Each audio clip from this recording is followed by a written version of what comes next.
Welcome to the Better You Leadership Podcast. I am your host, Angela M. Odom. This is your space to grow your skills and leadership capacity.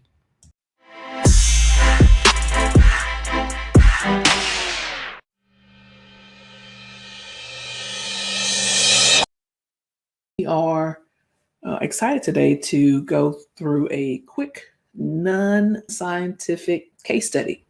We're going to just take a look at Mr. Cruz. He's a high-profile Republican who ran for the U.S. presidency in 2016. He has drawn criticism for taking an international trip. Some people were more upset, I think, that he left his dog Snowflake behind than actually going on the trip. But we're just going to take a look at that and, gloating. To gloat is a rookie move, right? A rookie move is to gloat. So we're not gloating. We're not making fun of. We're not trivializing. We're simply taking a look as leaders do so that we might learn from the incident, the actual experience itself, so that we might grow. That's the whole point. That's what we're doing. So the question I'm asking you today is, what do we expect of people who are in positions of power and authority? And we will take a look. But first, a case study. That's what we're doing. So a case study, just so we're clear on what we're doing, a case study involves an up-close, in-depth, and detailed explanation of a particular, real-world context. Sometimes, if we were docs, in the medical profession, we might take a look at an individual patient or ailment. And if this was some kind of business, then we would cover a particular firm's strategy or, broader market implications. We might look at that. Or if this politics, we can range from, narrow situations to something over time, right? We might take, case study of World War II or something. But we're simply going to highlight an individual and just take a look at some facts, right? And again, of course, we're here at the Better You Leadership Podcast. This is only about 20 minutes, so it's not going to be that in-depth. This is an opportunity for you to think through what you might do. And so, we just looked at, what a case study is. And now we just want to take a look at the background, right? The background amidst the backdrop of a global pandemic, a visceral November 3rd general election where former President Donald Trump lost to the now 46th President of the United States, Joe Biden. And Donald he refused to acknowledge the loss, right? And he inspired some of his supporters to storm the Capitol in Washington, D.C. on January 6th of 2021 in an attempt, I guess he was just going to remain in office indefinitely, which is unconstitutional. So Ted Cruz, who is the focus of our case study today, was one of the 6 U.S. senators to reject the Electoral College's vote on January 6th. This was after the insurrectionists stormed the U.S. Capitol. Trump called on his supporters to come to Washington, D.C. on January 6th, on that day that Congress was counting the votes. After that, January 6th was horrible. Ted Cruz stood up for that, right? The second impeachment trial of Donald Trump began on February 9th, and then it concluded with an acquittal on Saturday, February 13th. And so why is that significant? That was because the Senate was in session in Washington, D.C. As the storm was moving across the nation, really, right? The storm was moving across the nation. I think it began like on the 11th. So that would have been like the Thursday, February 11th. More than a third of the continental U.S. was recording below zero temperatures. There was snow, icy roads, and power outages. They were beginning to paralyze cities across the country. Now, this was, we could see it in the news happening.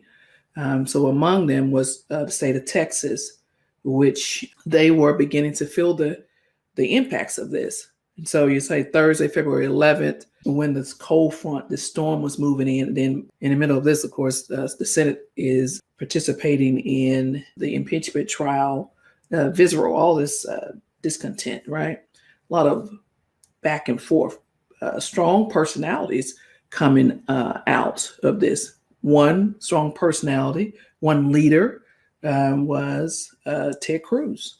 And so why is this significant? It is significant. It is important to look at it in the backdrop is that this senator is not a person who would really care about what a whole bunch of other people think about his actions. That's significant as we look at what we expect our people in positions of power and authority to do. So he is charismatic. He's a Harvard grad, and he is a leader.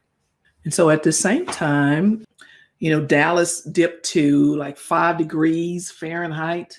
That's the coldest temperature the city had seen since 1989. And they're all throughout the this particular week, like February 13, 14, 15, 16, 17, 18, and 19. The electric grid, Texas electric grid, was failing.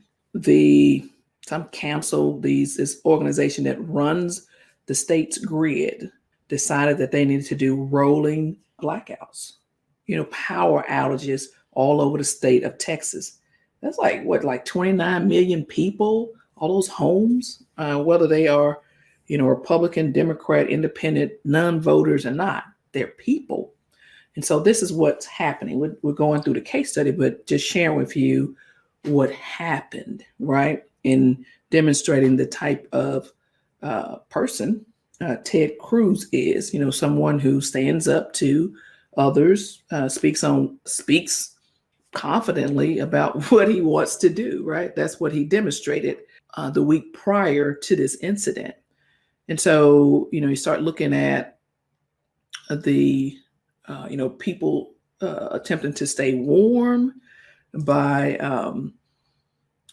starting to, some people even was burning their furniture to stay warm because it was cold, right? And it was carbon monoxide. People were in their cars. Some died. I think the count is 20 something at this point, people dying. And so this is serious. Roads treacherous because Texas just not used to this type of weather. We start looking at, well, what happened? First of all, let's just go back to what position Ted Cruz holds. And so the U.S. Congress is a bicameral elected body consisting of the Senate and the House of Representatives, right?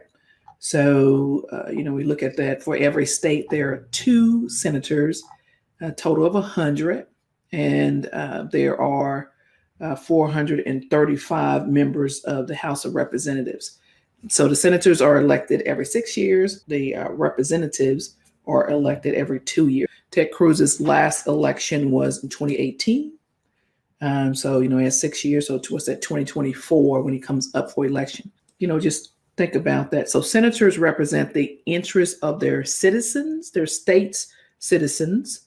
They write and support legislation and vote on bills. They divide their time between their home states and Washington, D.C.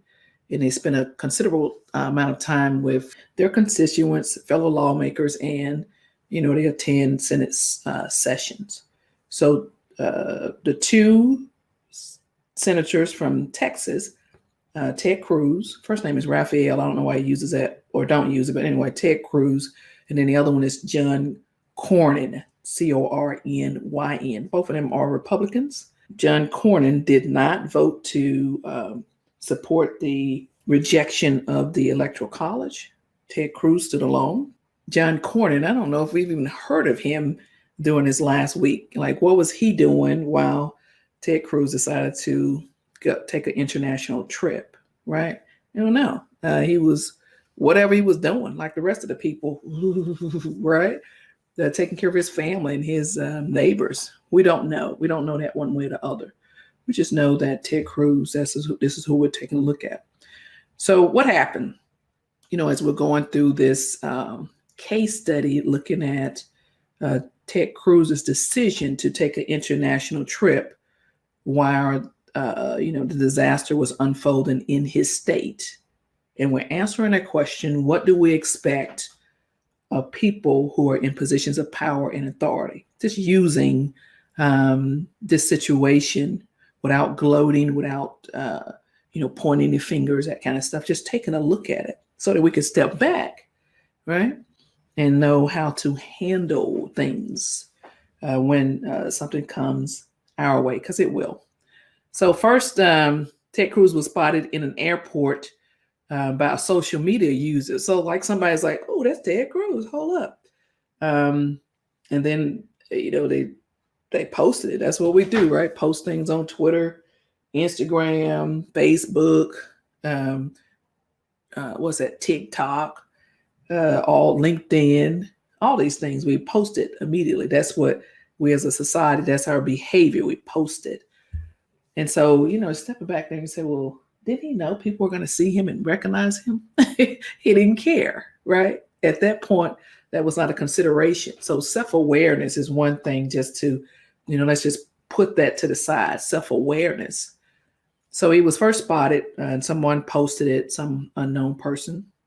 So typically in a disaster, people in this kind of role, they're communicating with the federal branch, with the president. Although the president, you think about what happened a week prior, not sure if Ted Cruz would be talking to Joe Biden, seriously.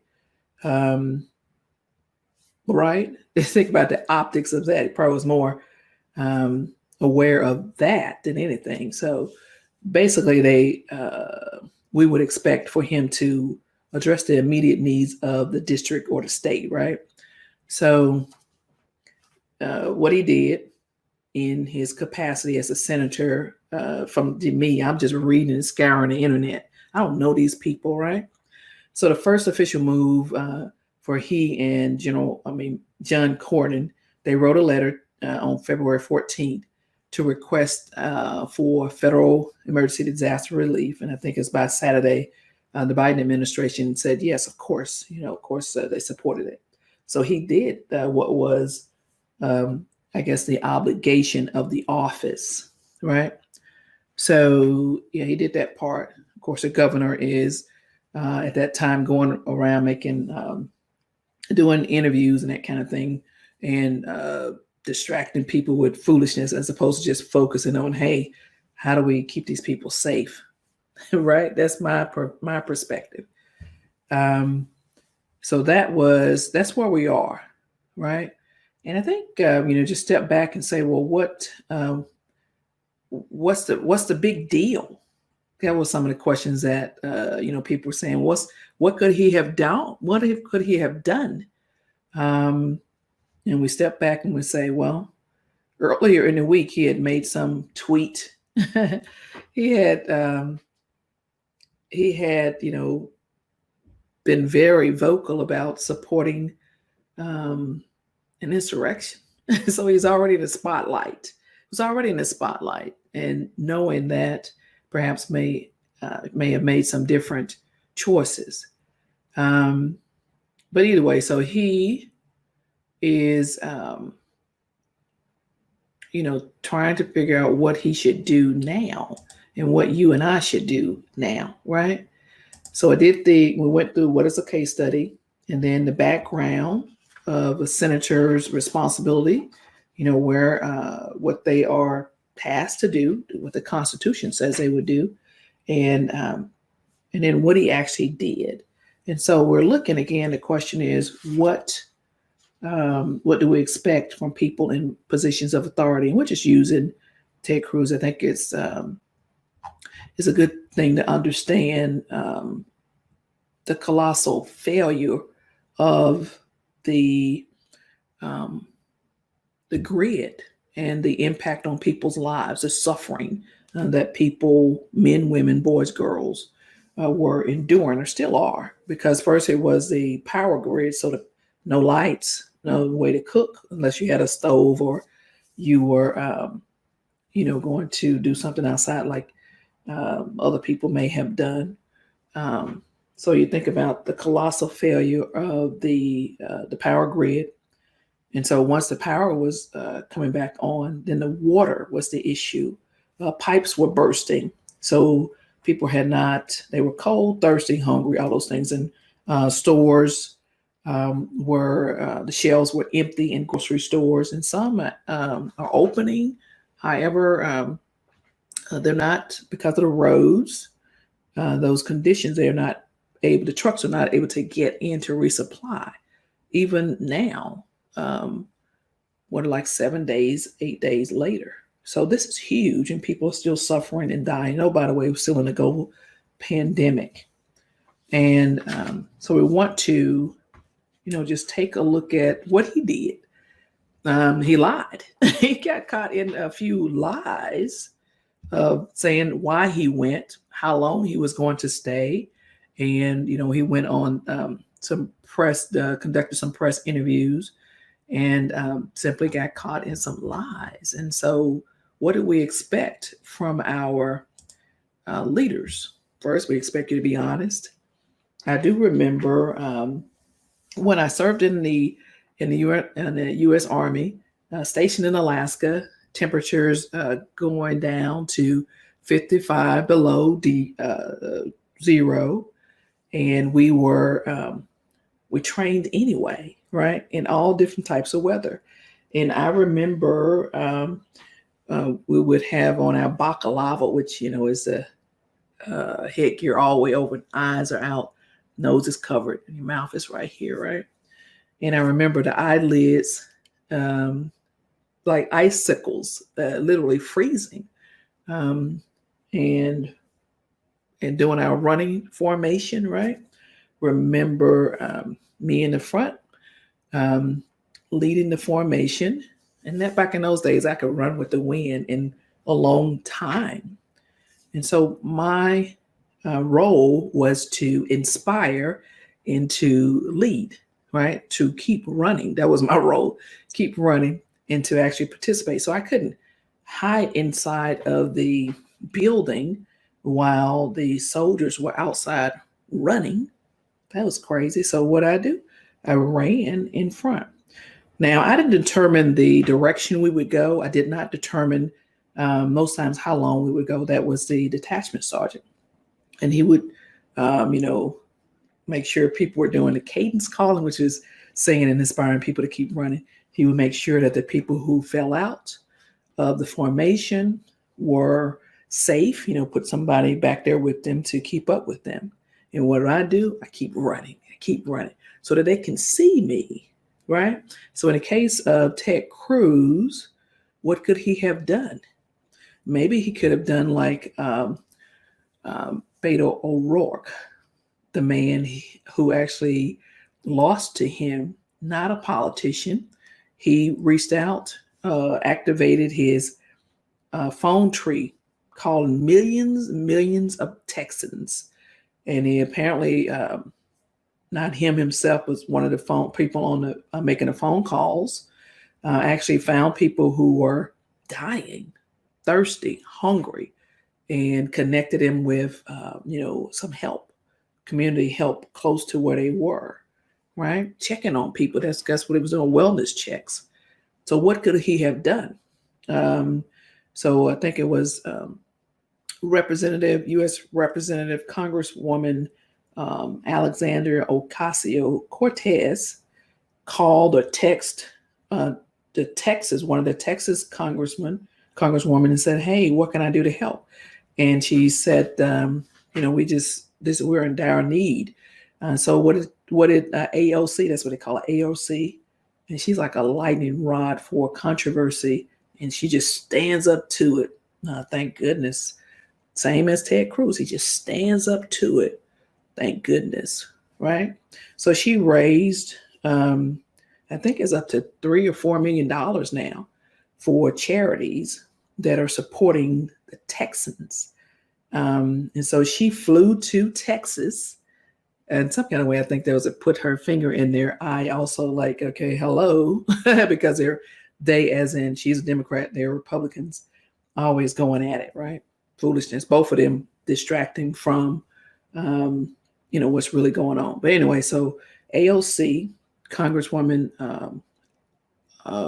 AOC, went down, and they worked at a food bank. I think she's selected 10 different charities. 100% of the monies would go to those charities, and went down and packed some food in boxes, got some photo ops.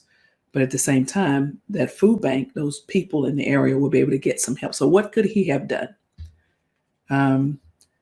What could he have done? Maybe some of those things. And so what did he do eventually after he stopped going on those publicity tours? He actually went to some one of those places, to food banks or something. I don't know what it was, some kind of charity organization, and got him some photo ops, right? So that's what he could have done in the beginning, blaming his daughters. His wife is all apparently pissed off because her friends leaked their text messages. Give me a break with all that drama and foolishness. People are hurting. So what could he have done? What do we expect of people in power, in authority? These people, what do we expect? We expect for them to inspire, right? We expect for them to be truthful. That's what we expect. Now, once we, look back in this, we're in February 2021, and Ted Cruz is going to be just fine, right? Texas eventually will move past this, because that's what we do as Americans, right? There would be whatever voters would do in Texas, that's what they would do. That's not what we're talking about. That's not what we're focused on. What we want to know is the decision to fly to Cancun, Mexico, when the CDC says, we Americans need to be careful about this and all that kind of stuff. Carrie says the question is, did he really go or use old pictures? There was no snow in the pictures he posted. Wow. See, I don't even know. There's so much foolishness surrounding it. And of course, I'm here in Georgia, so I don't know what he actually did. Don't know. It is how he handled it, and what do we expect, right? So he and his family did what they did, or did not do what they did. People taking pictures of the little dog. I'm like, well, that's kind of crazy too, but whatever. The point is, so what will you do in the midst of being with somebody taking a picture of you doing something that is unexpected, that is disappointing, that is it's going to cause people to say, oh my God, what would you do? First, I would say to own it, right? Own it, because that's what he did. That's what Ted Cruz did after the vote to reject the Electoral College's vote. That's what he owned it. And so just be consistent, buddy, right? Own it. That's what I would say. Own it. And to, I think at one point he did say, oh, there was a mistake for me to even go. I realized it at some point. And so that was what I would expect. Own it. Hey, I made a mistake. Let me move on. And now he's back to, all of this other distractions. Not what I would do, but that's what he did, right? So it is not about Ted Cruz. It's not about Angela Odom. It's not about either one of us. It's about you and the situations. What do you expect from people in positions of power and authority? And what do people expect of you? Because you're in a position to inspire someone to determine their workflow. You're in that position. You're in a position to determine whether or not someone's going to raise or not, or get some kind of get a new project so they can demonstrate their skills. And so what do you do when you are found to have disappointed, when you have found to have done something that is like, oh, that was odd. I didn't expect that from you. I had you on a pedestal, right? And so what do you do? And, we talked about communication previously. I would go back and make sure that the message, the intention, what you are, what you value is consistently, relayed. That's the point. Because in the end, what we're doing is we're growing and evolving. So own up to it. That's the first thing. You do something crazy. And whether or not that was your intent, if it was his intent to go and spend time with his family after such a contentious months, years, really, it's going to take this week because now they're back. And, looking at, they're back in Washington now. So if there was his intent to take a mental break, then perhaps he could have said that, right? There are some other things. Of course, this is like the Monday morning quarterback thing, but I want you to just consider, what do you do as a person that's in a position to influence others, right? Because what we're doing is we're getting results, and we're asking people to trust us. We're asking people to invest in our vision. That's what we're doing. And so how do you keep that person focused on doing what it is you've asked them to do if they cannot trust you? That's what it comes down for me. So in this case study, we've taken a look at Ted Cruz's decision to take an international trip while his state was and still is going through power outages and water shortages and people dying. And so that was the situation. So the question, you are to answer that. That's why you have your notes, right? So you're to journal. And that is the question, is what would I do? Without any visceral condemnation of Ted Cruz himself or support for his decision. Either way, it's not about him. This is a case study. So we look and see, what might we do? Right. And so that's where we are. So again, my name is Angela Odom. I am a life and leadership coach, founder of the Better You Project. I'm also a very proud Army veteran.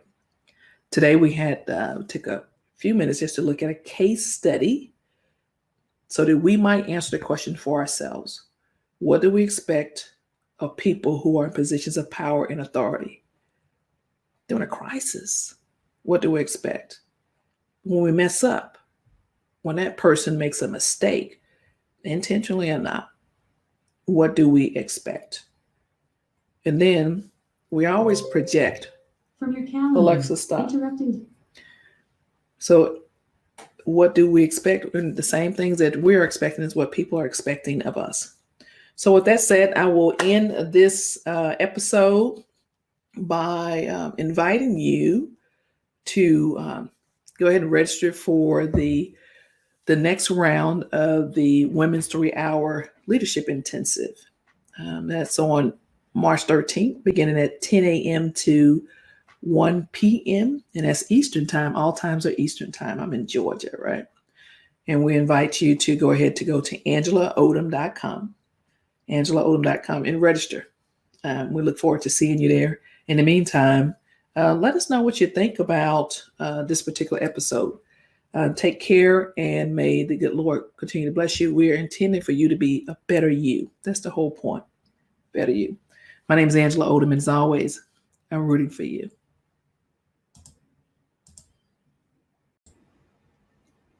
This episode is sponsored by the Odom General Store, where you can find merchandise that inspire you to lead.